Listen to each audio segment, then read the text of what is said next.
Well, Rube, in a few months, we'll look back at this win and we'll see the W, and maybe we'll forget exactly how it happened.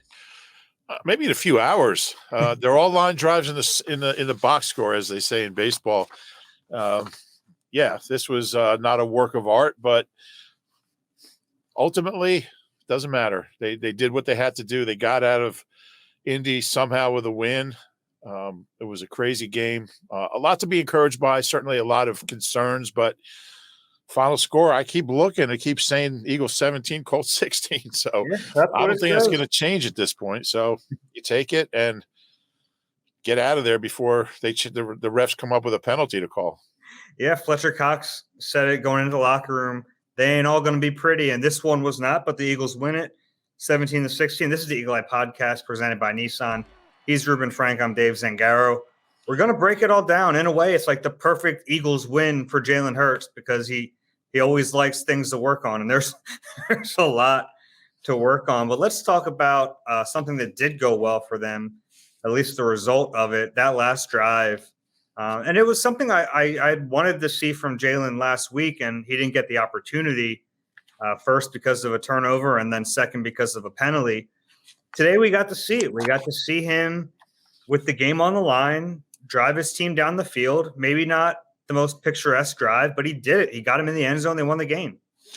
Yeah, it's funny because I tweeted out after that game. I was like, it's a shame.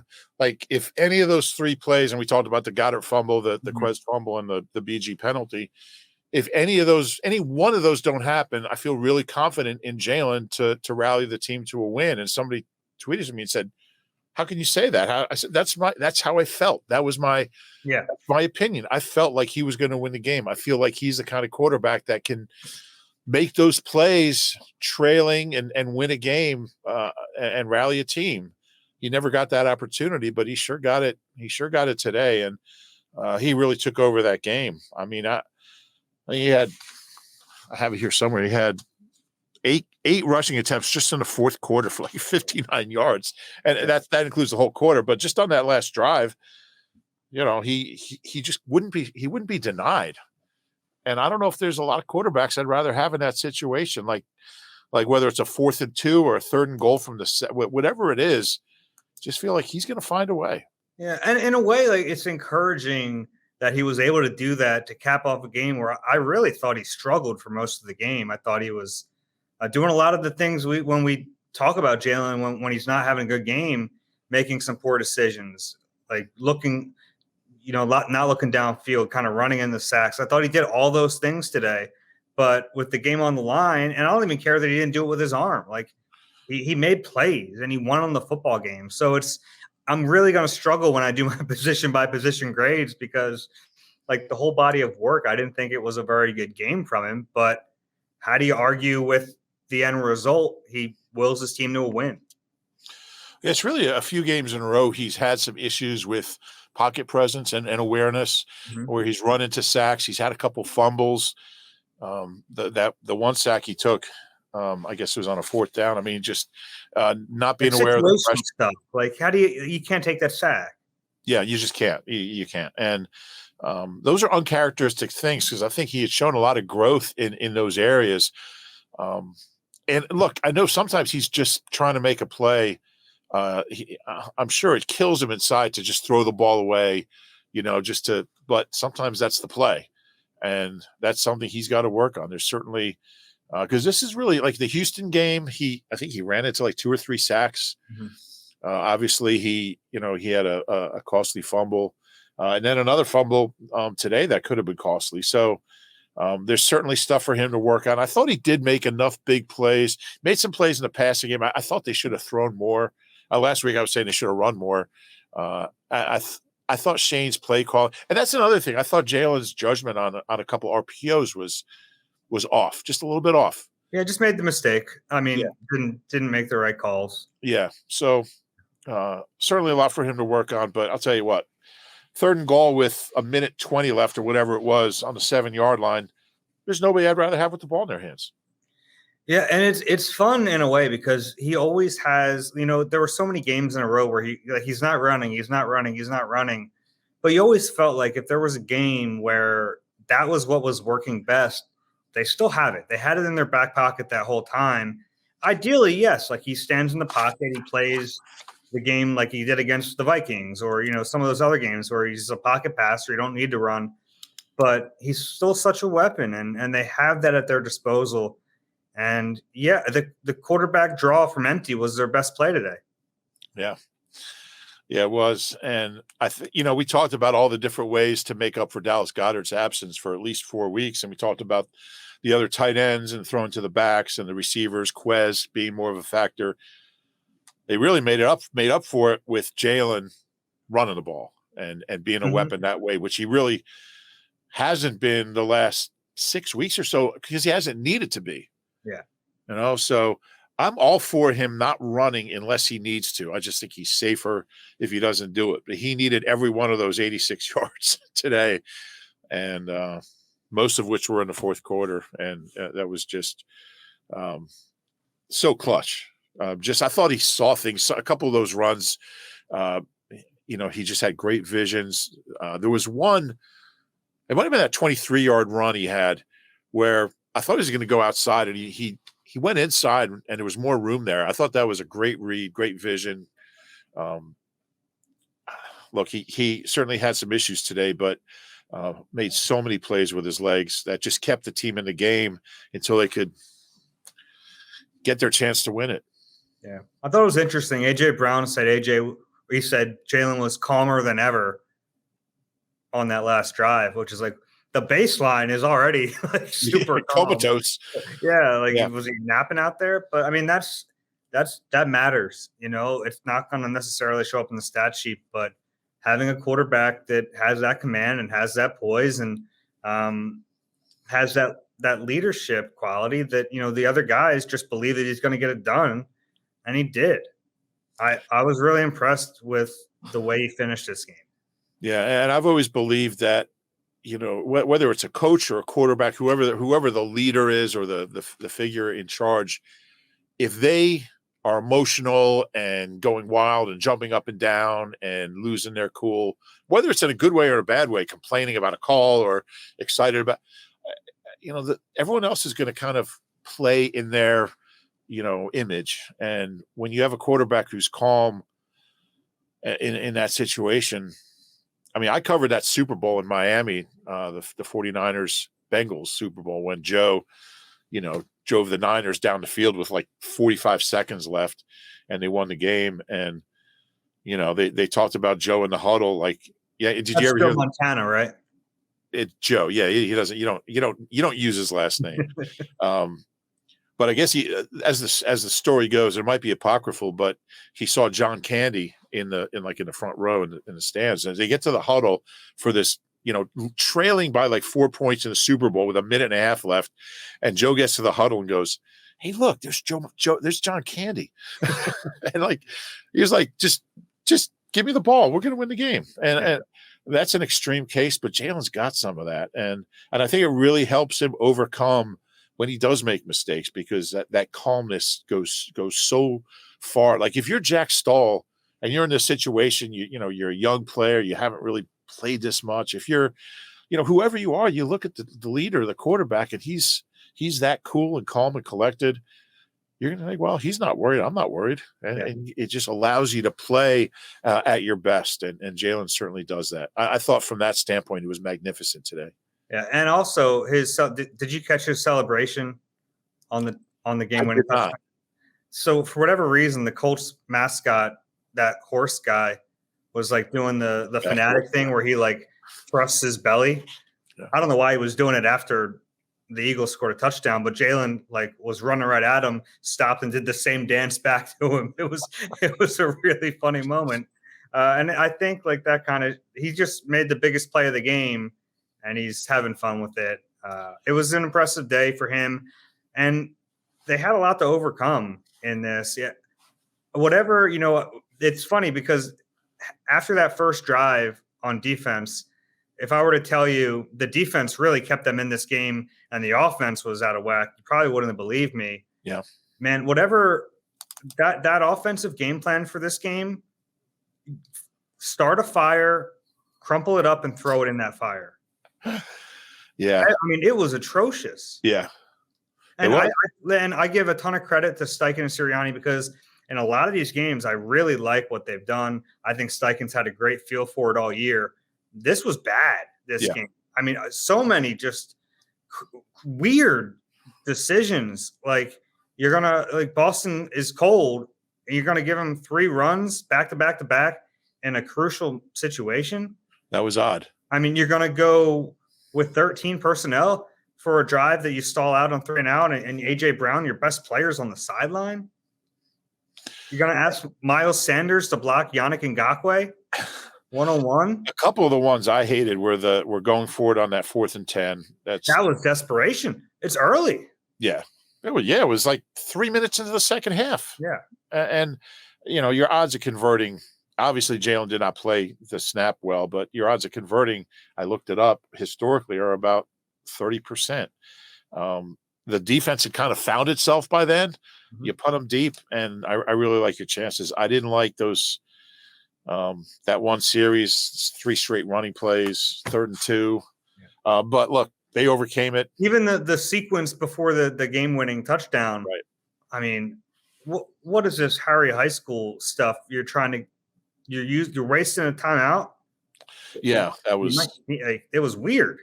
Yeah, I mean, they were lucky they didn't need it, but there was a lot of goofy offensive stuff, and stuff I didn't understand. Nick wasn't asked about a lot of it because the way the game ended, obviously, but I thought there were some things to like. I thought they could have thrown the ball. I thought they were making plays in the passing game. Jalen completed 72% of his passes, but only threw 25 times. Yeah. It was clear to me from the get-go that they had better chances to move the ball throwing it than running it with the running backs. Obviously. Yeah, and I think there were times where it looked like there were RPOs and Jalen made a decision. Yeah. I'll have to rewatch some of that. This is a good defensive line the Colts have. It's tough to run on them like that. Yeah. So it was a questionable game plan to do it like that. I thought so. I thought they could have gotten back into it a little quicker, but hey, they got the dub. Yeah, so they overcame a lot, and hopefully this week we'll get into it with Steichen a little bit about what exactly the game plan was. They missed Dallas Goedert, though. I mean that was what was really clear to me offensively and we knew they would miss him, but I didn't think they handled it as well as they could have. Yeah, that's a good way. The running backs played very well either. This is a very good tackling team, the Colts, and there were times where I'm like, Miles, make one guy miss. You just have to make one guy miss, and he didn't do that. Yeah. Yeah, no, I thought they looked out of sorts for about 47 minutes on offense, and like we said, I mean, even Jalen didn't look smooth in anything they were doing, and a lot of that was penalties. I mean, they had penalties on 3 straight. 7 for 55. Yeah, and 5 of them were on the offense. I think 1 was on Jack Stoll on special teams. I believe 1 was on Hargrave on defense. The others were all on the offense. Some of those penalties were really costly. 1 wiped out an 18-yard catch and run by A.J. Brown for a first down. Another one wiped out a first down run by Miles, a 5-yard run. They had 3 straight penalties that gave them a 3rd and 35. And they almost, they got a lot of it back, but it's hard. It's hard. It was a 1st and 35, and they got chunks. And it was a 1st and 35. You're right. They got chunks of it back. Devontae got a lot of it back, but still, you're not gonna bounce back. Penalties and turnovers are things that really haven't been an issue for this team, and they have been the last couple of weeks. So that's, again, stuff to clean up. The turnovers are a concern. Look, you weren't going to be plus 15 all year, plus 30, whatever. Mm-hmm. But Jalen's got to take better care of the ball. This is 2 weeks in a row now. He's fumbled. Hasn't been a problem for him in a long time, probably since his rookie year. And it's just it's stuff that he should be beyond. The A.J. Brown one was rough too. I mean, you gotta just know to go down there because he was in a weird spot. He was kind of backing up. He was backpedaling, and that's just and he didn't secure the ball. It was him. He was trying to do too much. Mhm. And, I think there's a danger in that. Like when you're missing a Goddard and you're down 10 points, it's like you try to do too much. But I think one of the reasons this team was able to get back in the game was they didn't try to get it all back at once. But AJ's got to know better than that. It's kind of 2 weeks in a row. He's look, I don't want to say he's scuffling. I mean, he's a great player. Still rather have him on my team than anyone else. But he got off to a great start in this one. Yeah. Stephon Gilmore's still good, by the way. I mean, he saw a lot of Stephon Gilmore in this one. AJ had a great double move, and Gilmore did not bite a little bit. He's still a good player. Yeah, he is. So I don't know how much you want to get into that last play of the Jalen touchdown, but it was a beautiful thing to watch. It was kind of strange because that was their best play. And it was still – I'll have to rewatch it. I mean, that was as big an opening as you'll see for a quarterback on a draw like that. Yeah, and it was interesting how Kelsey pulled, and they were spying Jalen, and the spy and Barrett was talking about this on postgame. You can see the spy go with – the spy in that case goes with the center because the thinking is the ball is going to go with the center. Mm-hmm. So the spy is trained to follow the center. So Kelsey pulls to his right, and the spy goes with him, and the Red Sea's parted, and Jalen just waltzed in. It was beautiful play design. Yeah, and they needed it at that point. It was surreal. I mean, when things go that badly, and all of a sudden, and that 39-yard DPI was just that might have been the play of the game. And what a weird play that was. I mean, 44 tackled him. Yeah. Zaire Franklin or whatever his name is. I thought I don't know the last time Miles ran that route. Maybe his rookie year. Wheel route, man. That was 39 yards on the DPI. 39 yards, and he did a great job slowing down so the dude would run into him. And it was fluky, but it was an underthrown ball. Like it was one of those things. But that's why you throw it up, though. Yeah. It's like Matt Ryan on their last offensive play. It's fourth down. We talked about Jalen not having situational awareness. He checked it down. Yes, he did. What are you doing? And then my man runs out of bounds. Like, you're going to lose the game. Do something. Who was that? It was Deion Jackson, right? Yeah. It was a 5-yard gain on 4th and 21. Help the stats a little bit. With time running out. Like, throw the ball in the end zone. You might get a pass interference. That last drive, I'll tell you what. Well, we'll get to the defense, but yeah. Yeah. Let's get to that after the break. I don't want to get ahead of myself. Yeah. Overall, though, I mean, it's ugly, but how do you feel coming out of a game like that if you're the Eagles?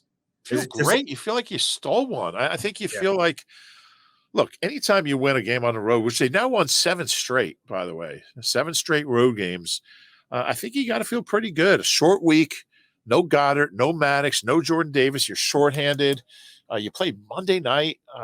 The Colts kind of have a little mojo with Saturday. He's clearly giving them a little juice. You're down 10 in the fourth quarter. You got to feel great about it. Yeah, you're probably right.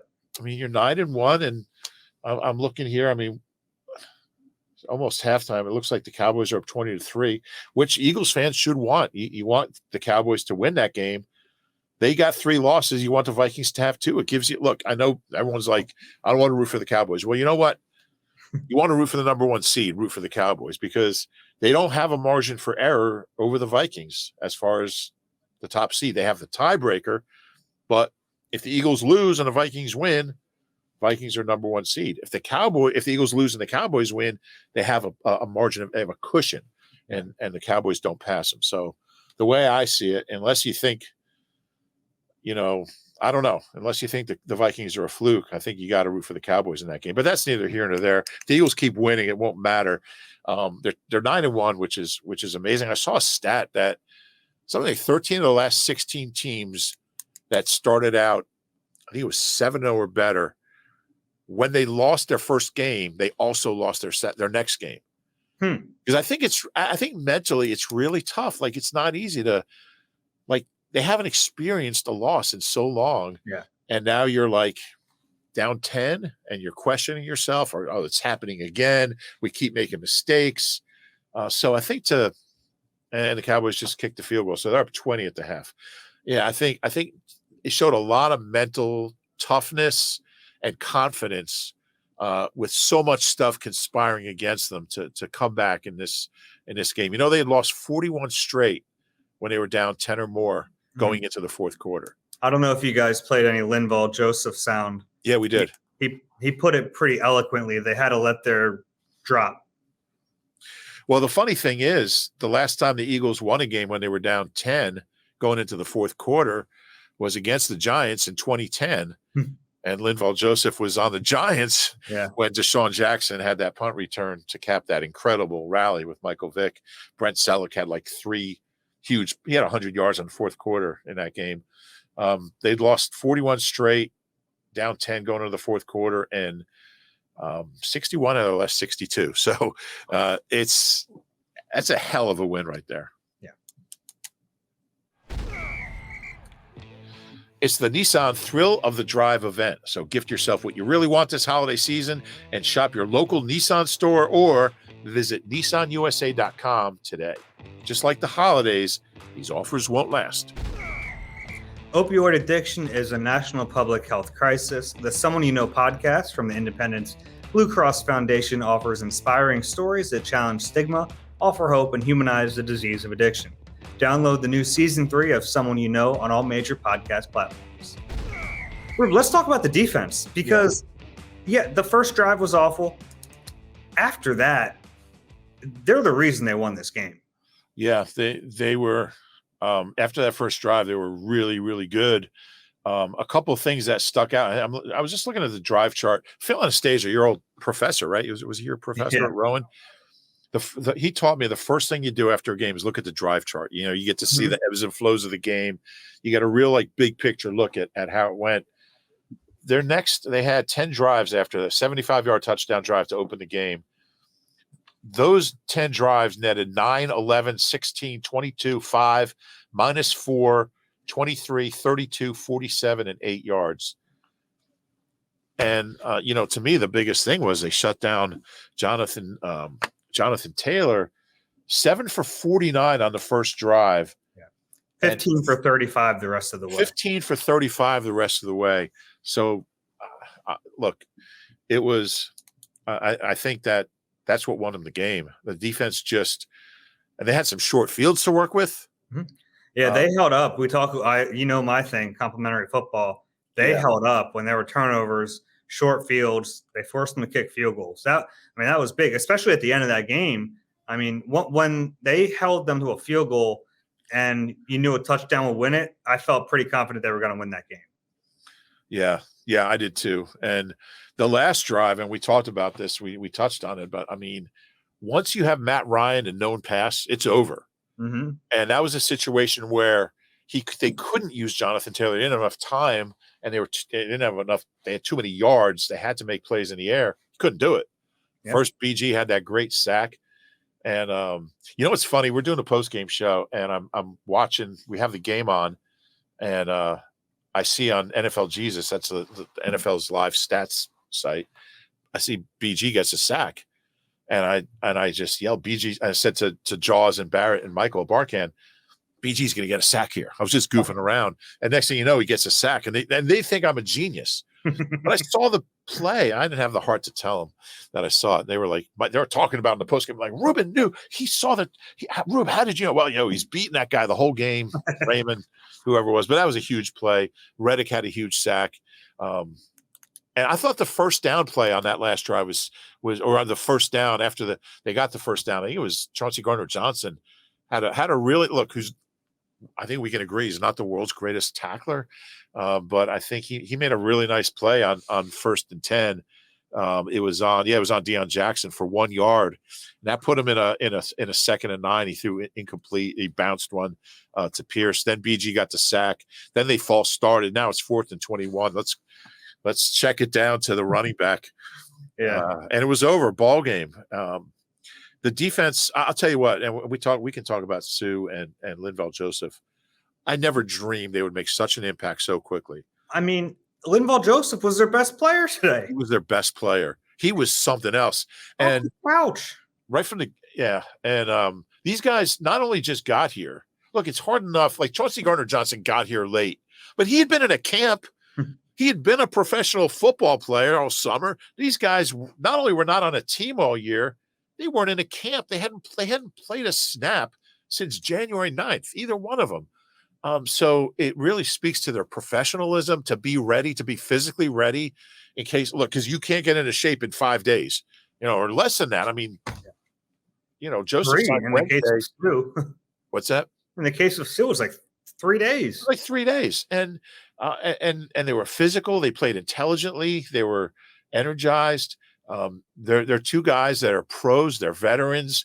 They both knew that there's a pretty good chance they're going to be playing somewhere. They took great care of themselves.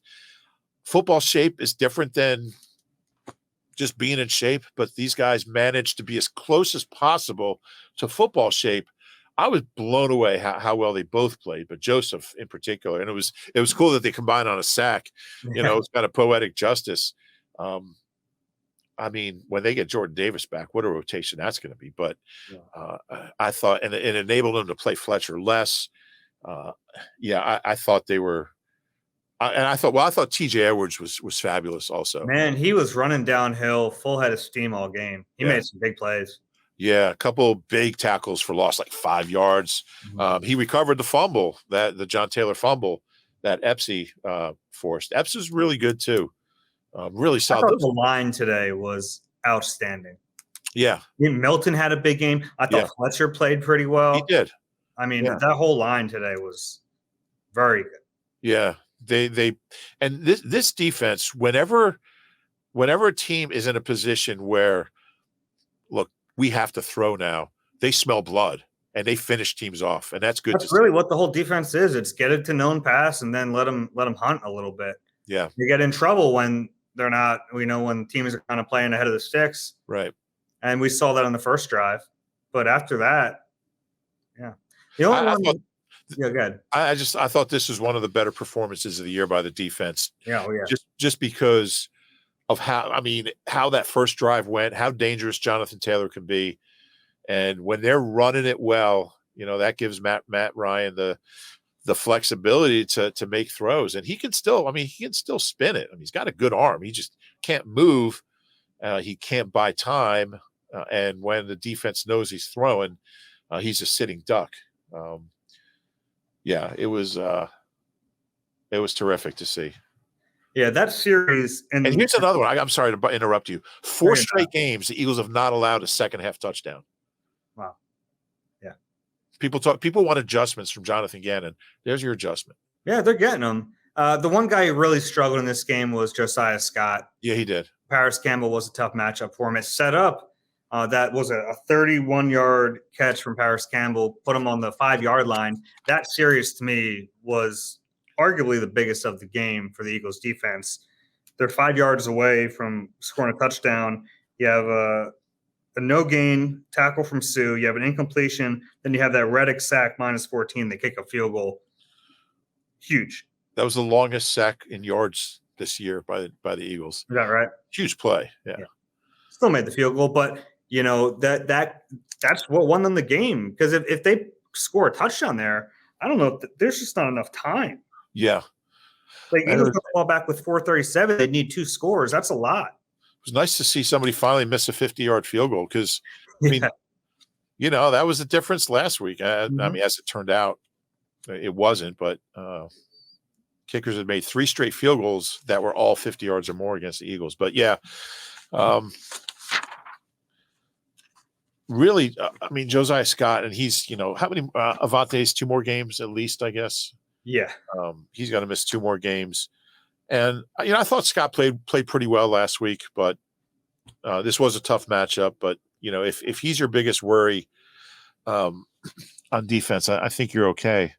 I was just looking at I thought it was Reddick's best game in a while. I mean, he got a sack last week because he touched Heineke first before the BG personal foul. But I thought he was really active. By the way, nice bounce back game. I mean, 2 of the biggest plays in this one came from BG and Quez Watkins, who had really costly mistakes last week. So that was good to see. Yeah, and I wrote Saturday, despite the fumble, I just think Quez is such a weapon. He's so fast. Um, Jalen, he'd been a non-factor for like 7 weeks, so it was good that they went back to him in some key situations. Obviously, touchdown. I think he had another first down catch on a 3rd and 8. I think he had a 9-yarder. Um, I like Quez, and I especially with Goddard out, you need all those guys to. They tried throwing to the backs a little bit, did not go well. Although they did get a 39-yard DPI doing it, but yeah, I like Quez being, getting 3 or 4 targets because he's so fast. He's tough to cover. Yeah. Nick Sirianni. Yeah. Apparently he held it together well all week, but then the end of the game, about as emotional as we've ever seen him. I mean, it's going to mean more to him coming back here, but especially after Frank Reich gets fired. He really wanted this one. And for most of that game, it looked like he wasn't going to get it. So I think we kind of saw just that flood of emotion from him leaving the field. He was very emotional, and he's an emotional guy, but it was cool to see his players really respond to that. They like Nick so much, and that matters. Yeah, Jalen was funny. He said he was emotional. Then he threw him the game ball. He said he got even more emotional. I think Nick's really good at kind of hiding it when he needs to. Mm-hmm.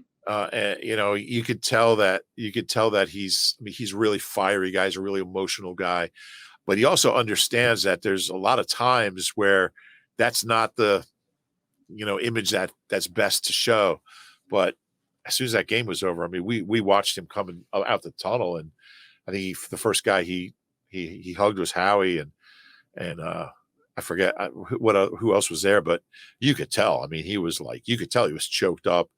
Yeah. Were you down there at that point? I was, yeah. Howie was at the entrance of the locker room greeting everyone. Yeah. Had a big long hug with Nick, and I think it was like obviously emotional but I think he like bottled it up, and it was such a crazy game. You're like holding your breath for most of that fourth quarter, right? So I think it was kind of just a release of emotions when he won it. And I think he connects with his players so much, and I hate hearing him say that all the time because it gets on our nerves because he goes back to it so much, but it's a really important part of who he is as a coach. And the guys want to play for him. They care about him. And as hokey as it is, like that stuff matters. That's what, and Frank Reich is very much like that. We talked to Zach Pascal well after the game ended, and he was like, of course it means a lot. Like Frank means a lot to all of us. He's just a good person. So to see him get fired, to see him go through that, and then, a couple weeks later, here we are. Like, it's not even just Sirianni. It's like so much of that coaching staff, a few players, they all care about Frank. So even Pascal said it felt like they won it for Frank in a weird way. Interesting. Yeah. A quick quote from Nick on the podium. I'm emotional because I love Frank Reich. I really do. He's one of the best damn football coaches I've ever been around. Yeah, I was hoping him and I would be able to coach against each other this game. He's one of my biggest mentors.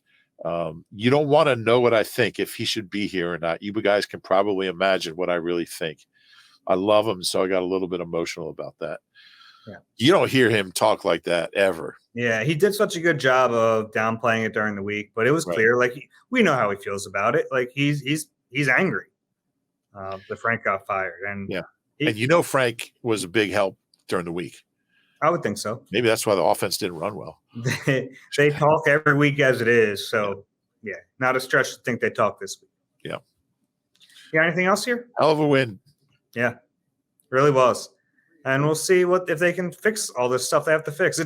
I mentioned it earlier. It's like the perfect win for this team because they love finding the fixes, and there's a lot to fix. But there sure is. They leave here with a win. They got to feel good. 9-1's a good place to be. It certainly is. All right. If you enjoy the Eagle Eye Podcast, please rate and subscribe wherever you get your pods. We'll be back with you later in the week as we have a chance to kind of digest. It was such a weird end to this game. I don't think we're fully grasping all of it yet, but we'll get back with you guys on Tuesday, kind of break it down, and then look ahead to the Packers game. All right, I'm Dave. This has been Eagle Eye presented by Nissan. We'll talk to you soon.